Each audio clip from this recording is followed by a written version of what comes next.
Hey everyone, it's Matt. I thought I'd make a second video today and wanted to just continue with my ongoing uh, series of doing Beach Boys album reviews in order of release. So we will carry on with that. Uh, we are up to their 1976 offering, 15 big ones. This is my copy, is not in the best of shape. I got this used, obviously, and back just has the credits and who plays what instruments and sings lead and production credits and so forth. Cover is Brian Wilson is on record as saying he never liked this, and I can't blame him. The Olympic rings, because of course that was happening in '76. In addition to the bicentennial, pretty cheesy. Looks like one of those Ronco K-Tel albums they used to sell on TV back in the '70s of the buy all the great hits for $3.99. It's got that '70s sort of neon coloring. The band's Dennis starting to look pretty rough there. Brian looks awful there. There's Mike Love. He always looks like an idiot. So inside the gatefold, I don't know that you're going to be able to see this, but there's a lot of neat some concert tickets along the bottom there through the years. Pictures of the band through their career, early days up to '76 at that point. So it's kind of a neat gatefold. This album came out July 5th of '76, so the day after the bicentennial. For those of us that were around and remember those days, got to number 8 in the U.S., which is a big success for Beach Boys albums after post '60s Beach Boys albums. That would be their last top 10 album until That's Why God Made the Radio came out in 2012, their latest album. Um, the album before that was Holland, really good album.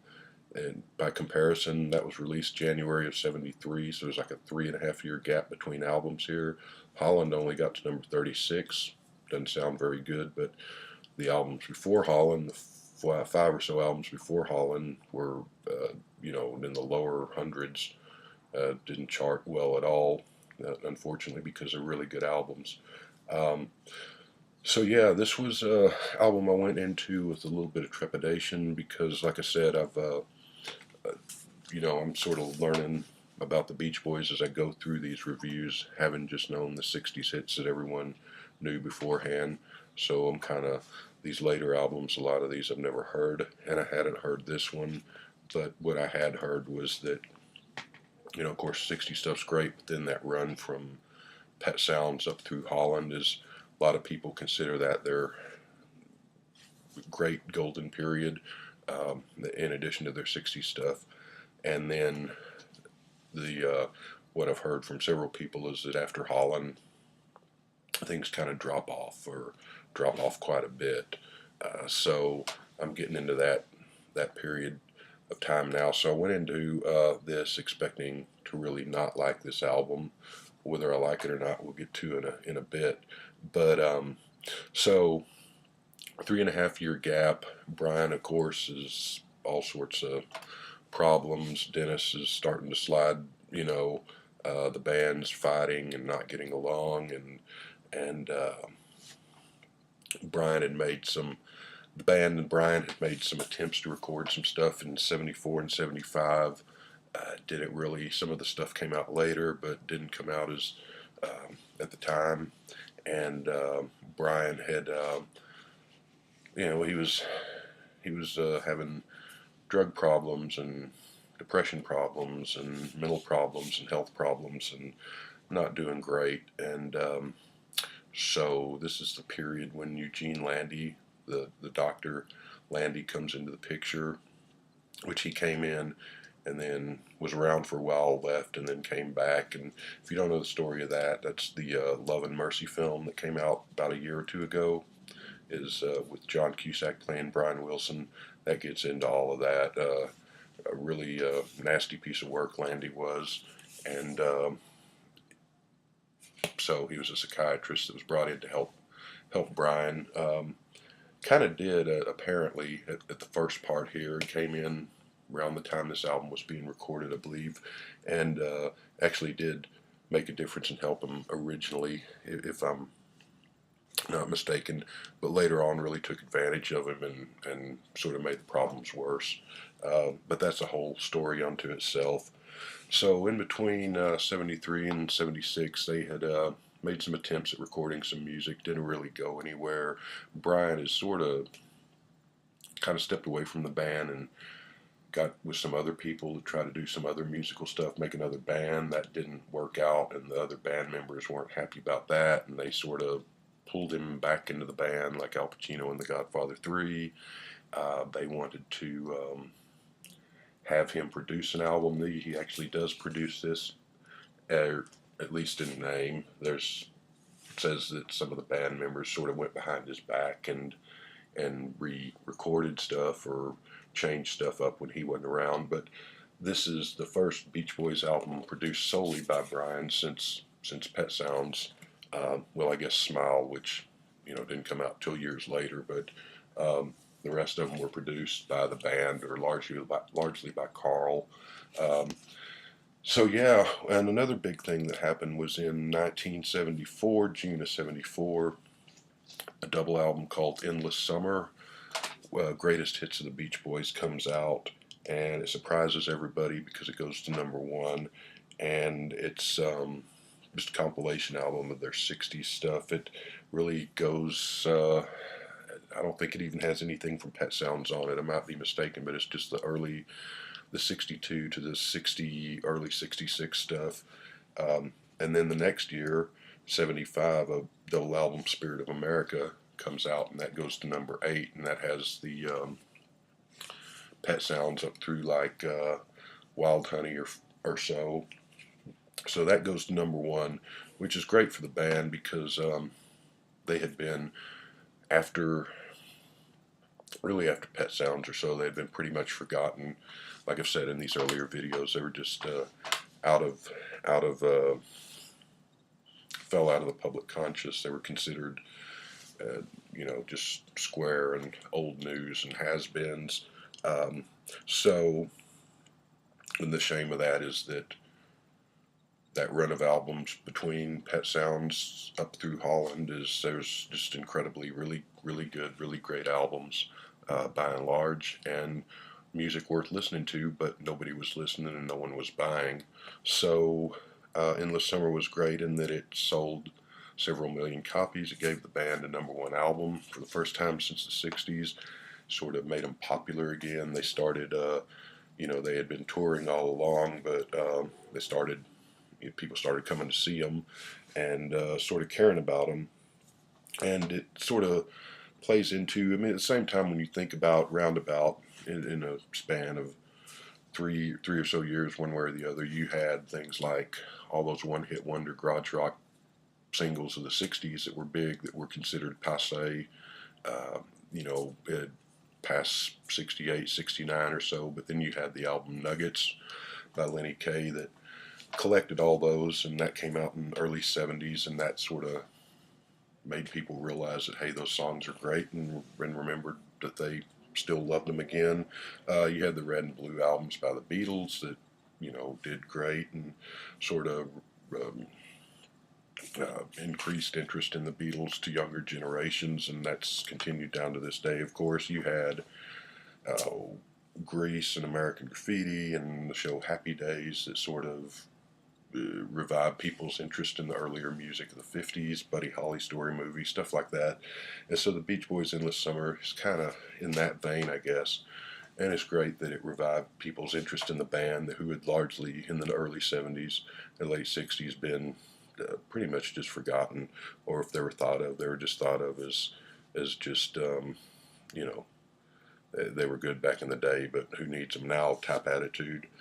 So that was good for that. The bad thing is that the albums from Pet Sounds, including Pet Sounds, including up to Pet Sounds, but that's when they were popular and having hits and everyone knew who they were. But the albums after Pet Sounds up through Holland, the band continued to grow and change and progress, and they were a weird band that was always fighting and having their end problems and bringing new members in and members leaving, but that they were still trying to grow artistically and do different things and change with the times, and they were, and the albums were great. It's just that nobody was listening. So the success of Endless Summer, and by this time, Mike Love is more and more, not exactly completely by this time, but he's more and more sort of assuming control of the band because, you know, Carl, just great talent, best singer in the band, just sort of there. Brian's having all sorts of troubles. Dennis is starting to fade fast, and he's descending into drugs and other problems. And Love is the least creative, least talented person in the band, of course, and he's starting to assume control, and he's fine with just turning the band into an oldies act, which is essentially what they are now, and essentially what they've been for decades. Just go out and go on stage and make the money and go home, which nothing wrong with making a lot of money, but it's a shame that Brian and Dennis and Carl weren't in better shape, and that they couldn't have been more forceful and stood up and sort of led the band a little better. That's what I'm getting at. Anyway, so that sort of probably why you Beach Boys went downhill artistically from this point out, for the most part. From what I've understood, like I said, a lot of these albums coming up I haven't heard yet, so we'll see.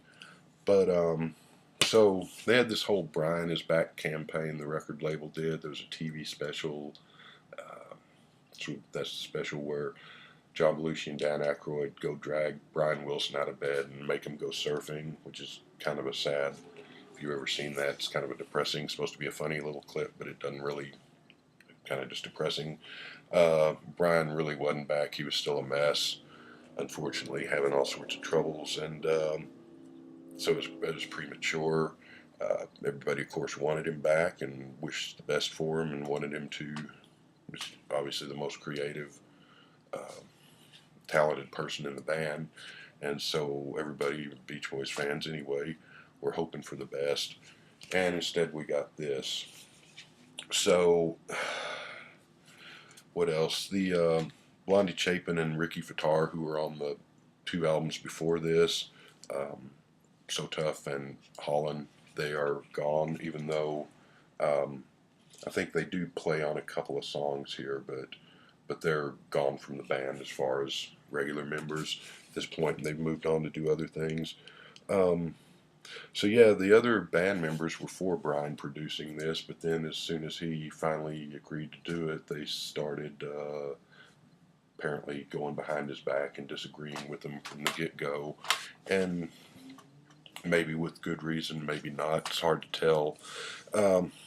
Brian apparently wanted to do an album of rock and roll covers, and the Mike Love and Al Jardine just wanted to get an album out and tour and make a lot of money because he still had the success of Endless Summer going to #1 in '74, and Spirit of America, the second greatest hits thing, going to #8 in '75, and so they were popular on the touring circuit, and so they thought, and as big a jerk as Mike Love is, you can't really blame them. They're strike while the iron is hot, and the band's that had been basically forgotten has this wave of renewed interest, so might as well get a good album out and go out and tour and get some of your popularity back and make some money. So that's where they were. Brian wanted to do the rock and roll covers, pretty much just all rock and roll covers. Carl and Dennis didn't like that at all. They wanted to keep progressing, keep doing what they had been doing with 2020 and Friends and Sunflower and Holland and those albums where they were, not go back and just sound like they were in 1965. Just keep progressing with the times and the music and artistically. And Brian apparently wasn't really in the mood to do that this time around. So a lot of back and forth arguing apparently. And the original idea was for this, cover album, and then they didn't really want that, so then the idea was to do a double album, one album of covers and a second album of new material. That didn't really work out, probably because the record company wasn't wanting to sink money into a double album by a band that hadn't really had a hit in years, notwithstanding the greatest hits of their 60 songs going to number one. Um, and So they came up with the compromise of doing roughly a single album of roughly 50% covers, 50% new material. And so, yeah, that's what they ended up doing. So we will, I'm looking at my notes, I apologize, get to the songs. So side one is starts with a cover, Rock and Roll Music, the old Chuck Berry song. Mike Love sings lead on this. This was released as a single and actually got to, I think, number 5 in the United States. I've looked and I saw uh, one place said it got to number 8. Another said it got to number 5. I don't remember it being that big of a hit. 76, I would have been 12 or 13. It was probably, depending on what time of year it was, probably was still 12 at this time. I can vaguely remember hearing this on the radio a few times back then. I don't remember really hearing it since 1976, 77 period. I don't remember it being that big of a hit, but apparently it was a top 10 hit. So yeah, it's no uh, it's no comparison to Chuck Berry's original. It's no comparison to the Beatles version of it from was that 1964, I guess, when they did it. 64, 65 when they did it. John Lennon's a lot better. Chuck Berry's a lot better. The Beatles version with Lennon. This and I remember seeing Mean Mr. Mayo comment on this song that it's just sort of just thuds along and just real plodding and just cumbersome and just sort of a like they're really not into it. Maybe if they had done this cover of this back in the 60s on one of their 63, 64 albums, might have been a little more energetic, might have worked a little better. Here it's just a really tired version of a. It's a good song. Chuck Berry's version is great. The Beatles version's great. The Beach Boys version is barely passable, and so on a scale of 1 to 10, I'm going to give it a 3. It's not very. So the second song is called "It's Okay," an original written by Brian and Mike and Dennis Wilson sing it. This was a single too. It got to number 29 in the United States, and it's a funny little song. It's catchy. It's kind of a good song. It's not terribly fascinating, but it's good. It's catchy. I'm going to give it a 6. Third song is another original. It's called "Had to Phone Ya," Y-A, written by Brian Mike and Diane Revel, which is Marilyn's sister, Marilyn being Brian's first wife, or wife at the time. It's a weird little track that doesn't seems out of place here because it seems like something that could have been on Smile or the Smiley Smile album, kind of a quirky song, kind of a weird song. It's kind of a call for help. A person, basically, I think Brian's wife, Marilyn, was out of the country. She was on vacation in Europe, and he was in California, and he was. I don't know when their marriage started going south. I know they're no longer married, but uh, he was missing her. They're having problems in the marriage, and he was missing her. Wanted to call her, just wanted to talk to her. Maybe couldn't get her on the phone. It's sort of a call for of loneliness, call for help, sort of like the song "Help." It's an upbeat, uh, musically happy sounding song, but it's a sad, desperate song when you really look at it lyrically and what's behind it. It's nowhere near as good as the song "Help," but it is a good song, and I'm going to give it an 8. It's one of the highlights of this album.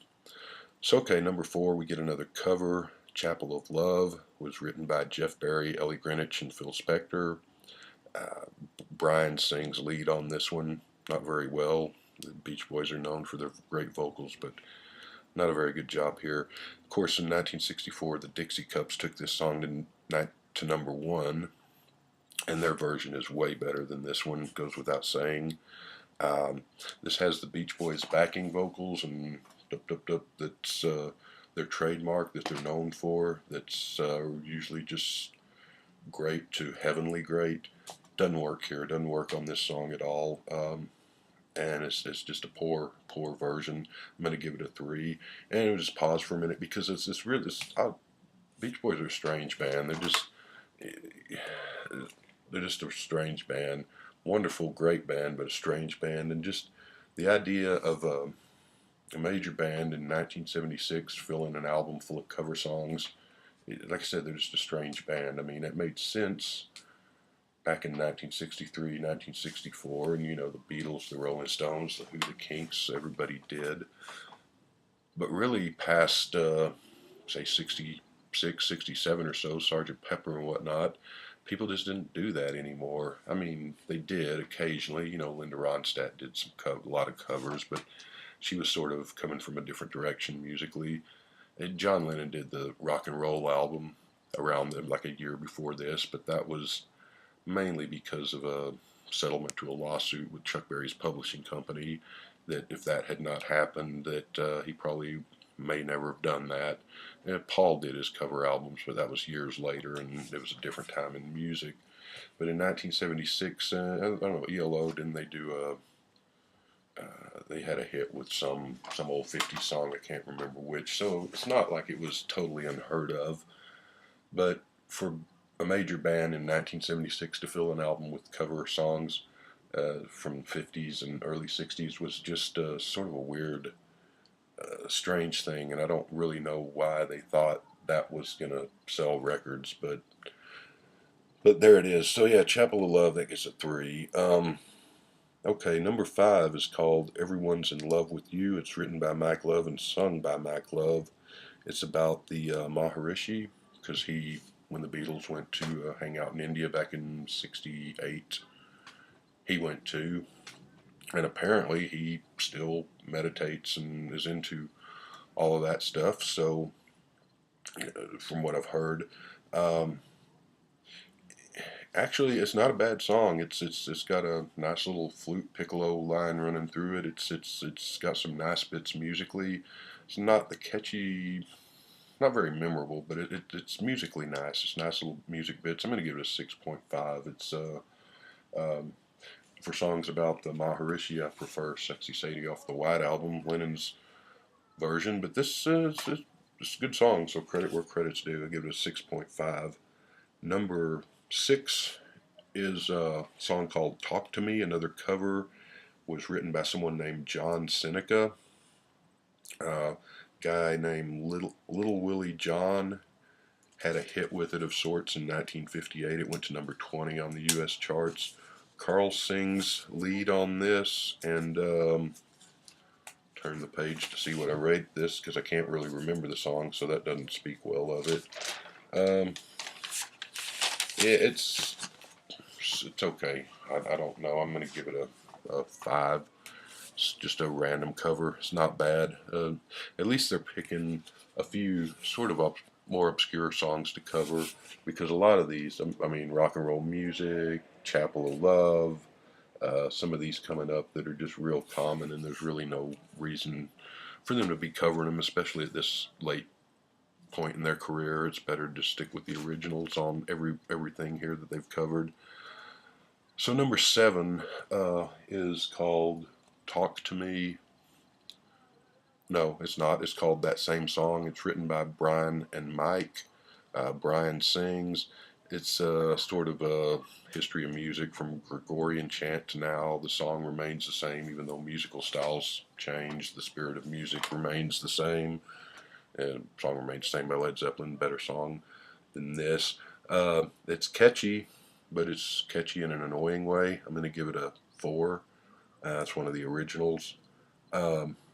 Last song on side 1 is called TM Song, like Transcendental Meditation Song.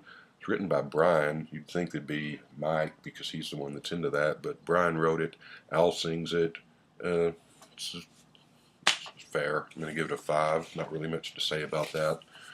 So side 2 we go to, and opens with another cover. It was a Palisades Park.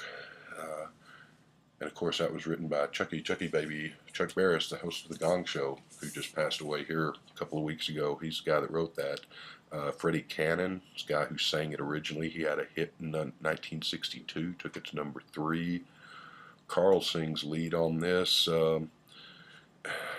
I mean, I guess the old Freddie Cannon shows up on the oldie station. It's an okay song. I like it fine. Original's better.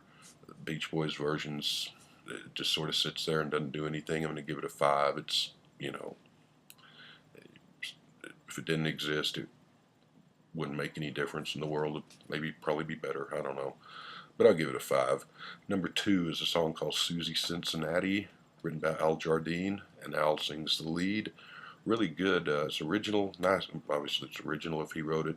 Nice. It's really nice little driving rock and roll song. Got good vocals, good backing vocals for the band. I'm going to give that an 8.5, which might make that the album's highlight, favorite song for me. I don't know. I guess had to phone you probably in this one, but it's nothing to write home about. Really, it's not a major. There's no really major brilliant. There's no God only knows here. There's no warmth of the sun. There's no friends or anything here. But just for what's here, I'm going to give it an 8.5. Number 3 on side 2 is a song called A Casual Look. Is that right? Yeah, A Casual Look, written by somebody named Ed Wells, who was in a band called the Six Teens. Took this song to number 25 back in 1956. The Six Teens apparently released several 45s and had a couple of chart placements with their first few, and then kept releasing 45s, and they stopped charting, and they just sort of faded away, but they never really went away. They stuck around until the 60s, and then they regrouped later, and I think that some of the people from them go around and do the old doo-wop revival type shows. I've never heard them. I'm going to have to look that up on YouTube to see their original version of this. Mike and Al sing it. It's your typical doo-wop song. Beach Boys version's okay. I'm going to give it a 4. Number 4 on here is Blueberry Hill. That was written by Al Lewis, Larry Stock, and Vincent Rose. And I looked up, and the Al Lewis is not the same, unfortunately, not the same Al Lewis that was Grandpa on the Munsters. It's another Al Lewis. Mike Love sings it. This album, of course, everyone knows this song. Everyone knows Blueberry Hill for Fats Domino's version, which he took to number 2 on the charts in then 1960 or 59. I didn't write down the date. I didn't know that the song was actually written in 1940, and Sammy Kaye's orchestra has done it. Gene Krupa has done a version of it. Kay Kaiser, Glenn Miller, Gene Autry, Jimmy Dorsey. So a ton of people have done this song way before Fats Domino's version. But anyway, the Beach Boys version is, again, I just don't really know why they thought this was going to sell a lot of albums to just cover a bunch of old 50s songs. But then again, I mean, maybe it did make sense, because in 1976, Happy Days was huge. I don't think Grease was out for another year or so, but American Graffiti had been a huge movie. So, there was sort of that 50s revival going on. So maybe they were thinking along those lines. But I say I give that a 4. Number 5 is a song called Back Home. Brian wrote it with somebody named Bob Norberg, who was a engineer who had worked with a ton of people through the years, back in the 40s and 50s and into the 60s. I'm not sure why he shows up to write a song with Brian. Brian sings lead. This one it's a good song. I'm going to give it a 7. It sounds contemporary to 1976, where the rest of this album really doesn't. For better, whether that's a good thing or a bad thing. But, yeah, I mean, it sounds like, I don't know, something that, and I know it sounds like a contemporary song to 1976, and it's a pretty good song. I'm going to give it a 6.5, as that said. Number 6 is In the Still of the Night, the old doo-wop standard, written by Fred Paris, uh, whoever that is. And we've all heard that song. I was surprised to see that the original version by the Five Satins, released in 1956, only got to number 24. Just, I guess it got subsequent play through the years and got better known. It wasn't a big hit. Wasn't as big a hit as I thought it was going to be.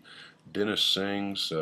It's always good to have a Dennis vocal, but his voice is starting to show signs of going, unfortunately. The backup vocals are really good. It's, I'm going to go ahead and give that a 6. Last song, number 7, Just Once in My Life, written by Jerry Goffin, Carole King, and Phil Spector. Of course, that was a song by the Righteous Brothers in 1965, went to number 9. Not a bad song. I can't stand the Righteous Brothers, but this particular song's okay. Carl and Brian sing lead on this, or share lead on this. Beach Boys version, they do pretty good. I'm going to give it a 7.5. So, yeah, like I said, I was kind of worried going into this album, expecting it to be awful, and it kind of is, and kind of isn't awful. It's enjoyable in a sort of way. It's a not very good album that I can see playing again in the years to come. One of those albums that's not really very good, but in spite of that, it sort of grows on you over time. It's not that it's ever going to be one of my favorites of theirs, and this wouldn't, of course, be the place to start if you're looking to get into the Beach Boys or interested about learning about the Beach Boys. But it's was not as bad as I thought it was going to be. That said, it's not very good. I'm going to give it a I'm going to go 5.5 overall. The albums, well, of course, the 60s albums, without saying, but that run between Pet Sounds to Holland, those albums are far better than this. And I think some of the albums ahead of this are supposed to be worse than this, from what I've heard. So, but I'm going to keep on going. We're going to find out. Yeah, 5.5. It's like I said, for all that, I did kind of enjoy it on some level. So, yeah, have a good one.